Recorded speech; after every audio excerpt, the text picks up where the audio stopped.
And it says a Maryland state bill would prevent police from removing homeless camps from public property. Some of the nation's most liberal cities are cracking down on their homeless populations, but Maryland may soon ban police from removing homeless people from public property. A Democratic bill in the Maryland State House would prevent police from enforcing failure to obey lawful order laws. And the bill just goes on and talks about that very thing, which is in Baltimore City. You have homeless people, and yet you have them everywhere, obviously, but in Baltimore City in particular. And these are the people that can least afford to live in areas and have more danger for their children. Their children walk out the front door in their tent city. Yeah, it's scary. Can you even imagine still living down there? I mean, it's not a place I even take my kids anymore, which is really sad. It used to be a place I spent my money. It is. And it's not a place I spend my money anymore. It is. So podcast listeners, I want you to hear this clip again, okay? Listen to how honest they are about what their intentions are and how they want to destroy the community that you live in. We have that clip again. Here it is.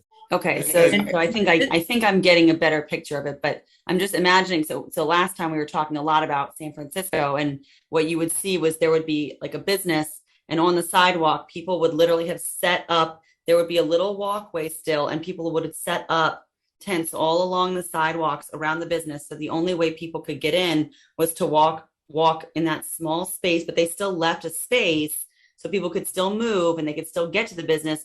But essentially, the businesses are totally encompassed by tent cities and human feces and all sorts of other things. And I want to make sure I understand this bill will either yes or no allow that to occur in the state of Maryland. To answer your question, Delegate Eric, and as long as there's free passage, yes, it would allow it. Okay, that's fine. I just wanted to make sure I knew. I mean, this tells you this is the Democrat Party and their operatives and their advocates. Yeah. Yeah, this is your future, okay? This is your utopia. This is your utopia. People living in tents on the street.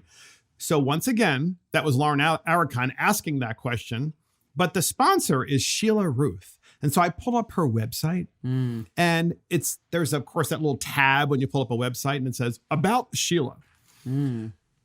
Here's what she says. I bring to this work a deep passion for justice and a commitment to improve the lives of district residents and all Marylanders. Before becoming a delegate, I was an activist working on issues such as racial equity, climate justice, fair democracy, immigrant rights, transit equity, and a living wage. I was a lead organizer in the coalition that worked to pass Baltimore County Home Act to prohibit housing discrimination by source of income.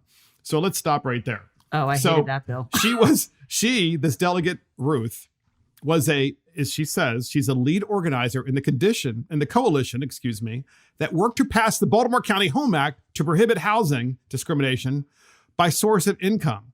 So as a result of her great policies, we now have homeless encampments because they're not about economic growth and economic opportunity and lifting people up.